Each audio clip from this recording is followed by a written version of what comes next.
Hey, what is going on, guys, and welcome back to another episode of our Road to Glory career mode. This is episode number 9, and I'm starting today's episode off by showing some comments I got in the last episode from you guys when I asked you what we should do with our money in the January transfer window, which has just opened, and I had loads and loads of suggestions. There are a few comments on the screen right now. Our guy at the top said don't sign anyone in the January transfer window, instead get ready for the Bundesliga and sign some high overall players on pre-contract deals. Stuter and Chase said the same, try and sign some decent pre-contract players to boost your squad for next season because your team is good enough for this league already. Just a Pro said buy a scout and send him to Africa to find physically strong players for the spine of the team. And also our guy at the bottom said you need to dispatch some youth scouts as well. So lots of suggestions from you guys in the last episode on where we should spend our money in the January transfer window. Not too many think we should buy players permanently in this January window, but instead look to build for the future with pre-contract deals and a youth scout. And as you'll see, that's why I decided to take those suggestions on board and do just that in today's episode.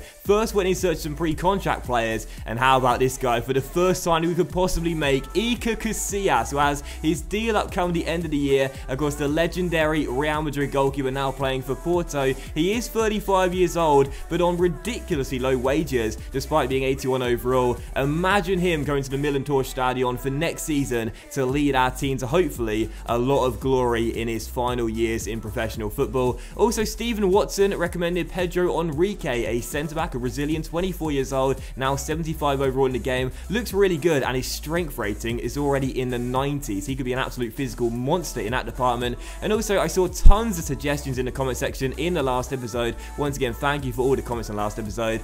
For this guy right here, Amato Charities, 75 overall cam, 23 years old, and on really low wages as well. He's a quick player as well, very agile too.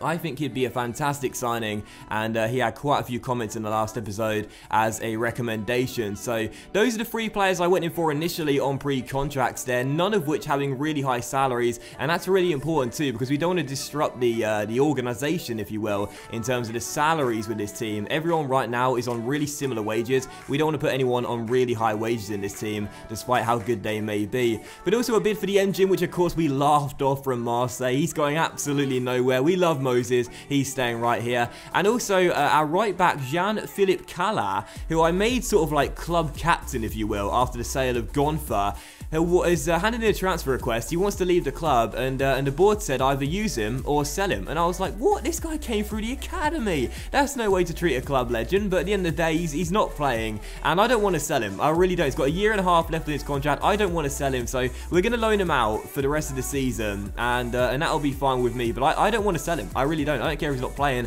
I want to keep him here because he has come through the academy, and he's the only player that's done so that is still in the St. Pauli side right now. So I'd rather keep him here. We'll try and loan him out, and hopefully he'll come back and be a bit more happier in a squad role. But also more bids for Robin. Now we saw a bid in the last episode for our goalkeeper, and I did say that £3 million was going to be the benchmark for Robin because he is our goalkeeper. Of course, he is our number 1. He is the top goalkeeper in the league for clean sheets this season. I would like to keep him here, but if any club wants to meet £3 million, I wouldn't be against selling him. Justin Bailo is several years younger and only 1 rating lower, and if Casillas is going to come in next season, he'll certainly lose his place and go on the bench. So if we can get £3 million for Robin, I'll certainly take it. I guess we'll have to wait and see. But Pedro Enrique declined his first contract, as did IKER CASILLAS. Not a real surprise. The Porto goalkeeper would rather play in the Champions League than come to a team that may not even be in the Bundesliga next season and be in the second tier of German football. But I think he'd be an amazing signing because in this career, I'm trying to sign players that obviously I've never used before. That's a criteria. I can only sign players that I've never used before.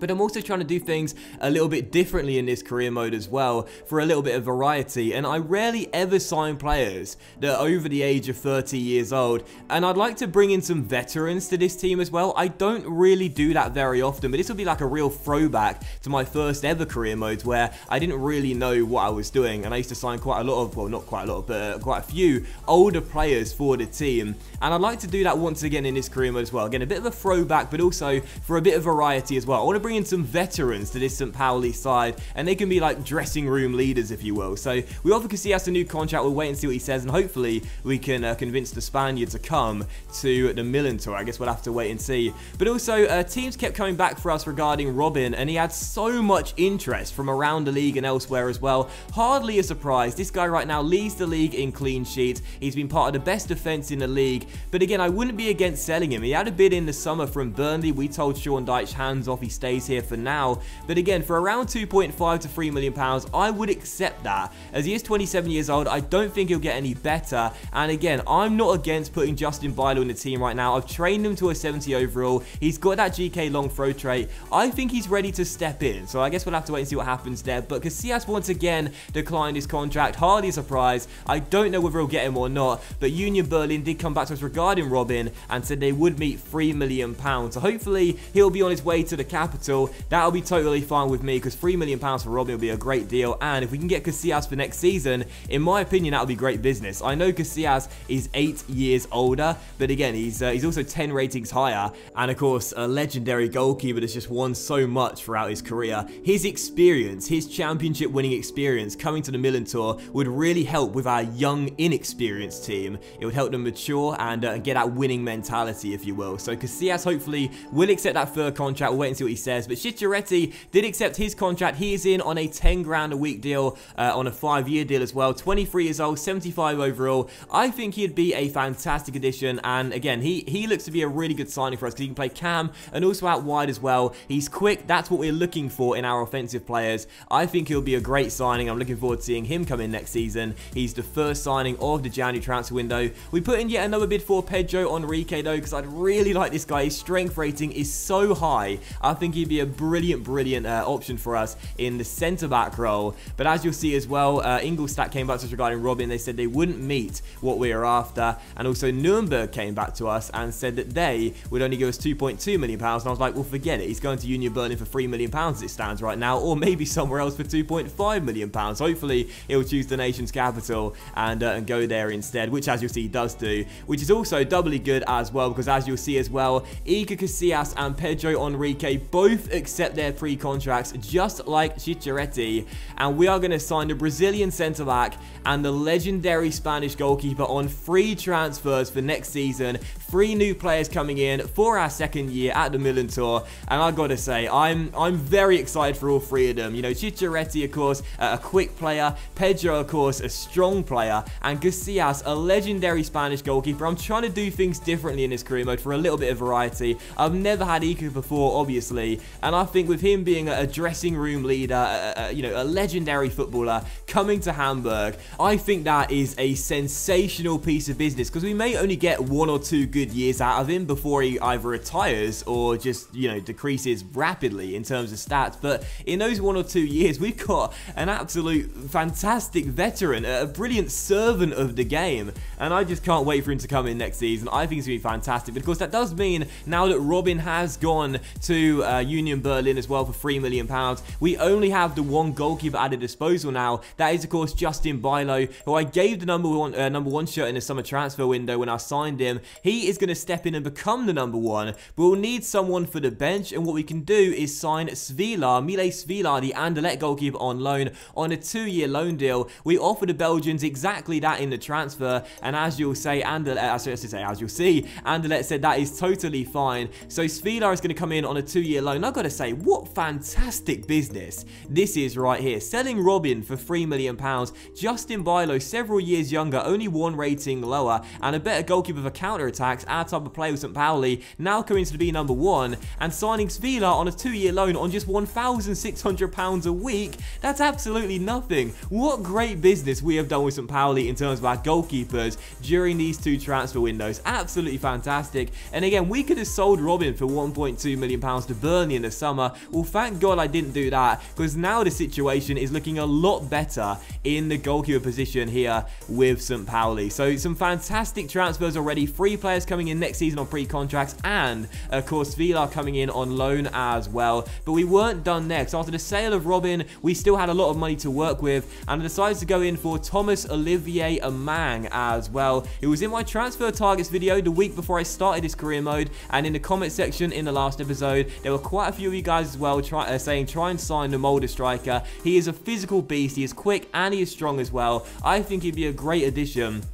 And of course, with Buhaduz right now being 29 years old, when he's off the pitch, we're nowhere near as threatening. We need a better backup striker, and we need a better striker for the long term. I think Amang would be a fantastic replacement for the Moroccan when he gets a little bit too old and begins to decrease in stats. But also, just like Jan-Philippe Kala, another defender wanted a transfer request here at the Milan tour as well. Philip, our centre-back, the 23-year-old, handed in a transfer request, said he wanted to leave the club as Molde rejected our valuation bid for Amang and said they wanted £1.4 million.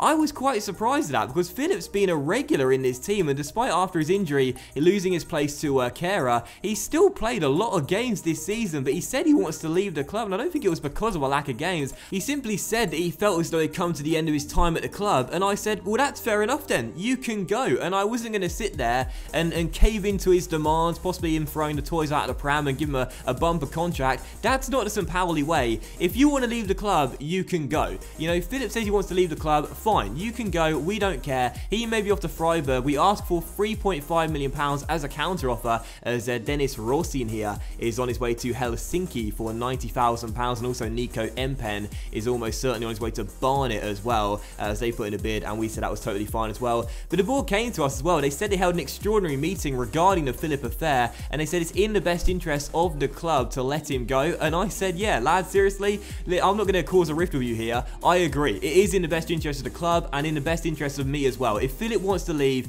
he can leave. And I like him. I do, because he's a quick centre-back, a very good option, and he's only 23 years old as well. I would have much preferred to have kept him here, but I'm not going to loan him out like Kala, the right-back, who's been at the club for his entire career. No, he's been in the team. You know, Kala, who's now on his way to Young Boys, he probably won't fit in there being 30 years old, but I guess we'll have to wait and see.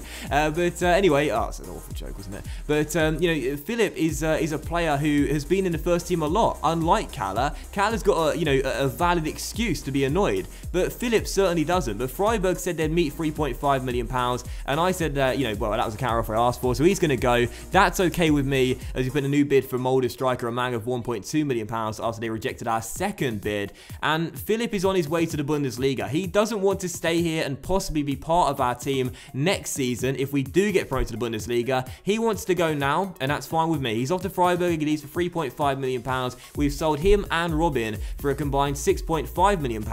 And even though both of those players have been important players in our first team through this first half of the season, big reasons as to why we are currently top of the table right now, as they've been part of the best defense in the league, it also shows you that no one here is indispensable. And if players want to leave, they can go. We agreed to the Philip exit. He's left the club to Freiburg, and I am totally fine with that. But we'll probably have to look for new centre-backs then, as Philip has now gone. I do like our current trio of Kera, De Ligt, and of course the skipper Sobiek as well. But past those three centre-backs, we don't really have anyone else that could fill in and do an equally as good job as those three right now. So we'll probably need a new centre-back, and I went in for these two guys right here. Timo Baumgartel of Stuttgart, 20 years old, 73 overall right now, valued at £3.5 million.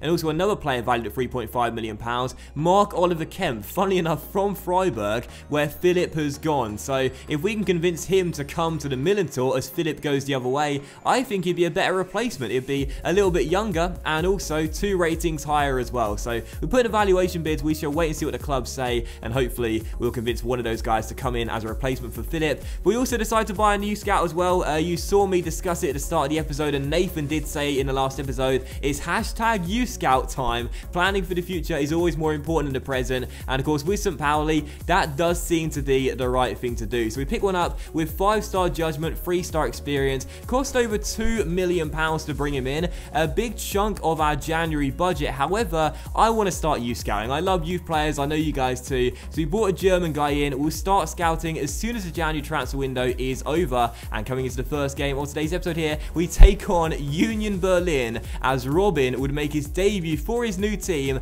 against his old team. Well, they needed a new goalkeeper. And here he is. Yeah, it's obviously a position of big responsibility. And this lad, I think, is capable of filling the role.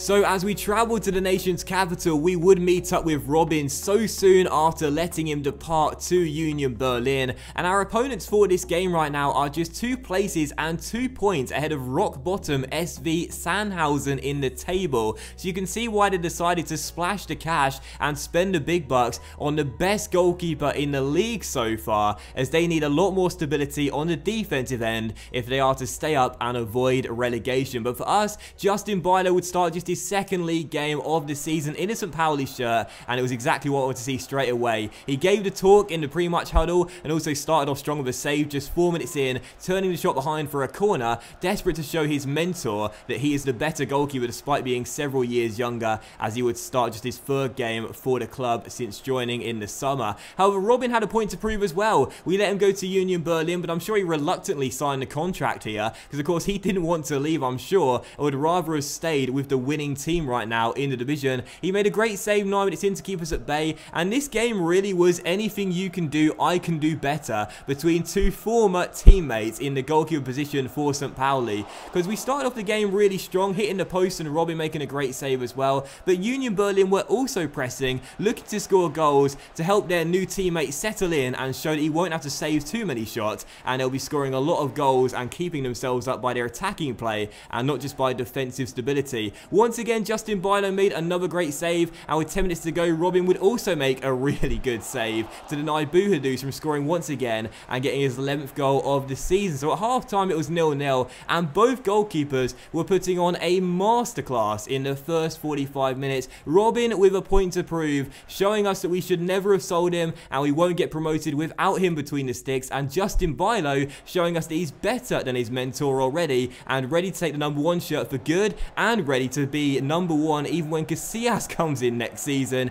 and not let the Spanish goalkeeper come in and walk through the door with the #1 shirt guaranteed. So it was a great first half for both goalkeepers. In the second half as well, we hit the woodwork for the 2nd time in the game. Butchman going for goal but smashing the shot off the bar, and with 2 minutes to go as well, another fine save by Justin Byler kept the score at 0-0, and that was how the game would finish in the capital as well. Final score, Union Berlin 0, St. Pauli 0, and it's our first stalemate of this series so far, a goalless draw. And the reason why it was a goalless draw are 2 goalkeepers that were once former teammates, and that shows you exactly why the future is in safe hands, both for Union Berlin in their bid to stay away from relegation, and for St. Pauli going forward with Justin Byler between the sticks, and of course Casillas joining next season. It was good to see Robin keep a clean sheet, and for us get one as well. We are still top of the table with 8 points now, clear of Stuttgart, although they do have a game in hand. As we come towards the end of the January transfer window, we may still complete 1 or 2 more deals, and you'll see what we do in the very next episode, as you'll see the transfer deadline day. But that will end today's episode of our Road to Glory career mode, guys. So a big thank you for watching. I hope you have enjoyed it. If you have enjoyed the episode, then please do leave a like, and I'll see you for the next episode of our RTG career mode with St. Pauli very soon.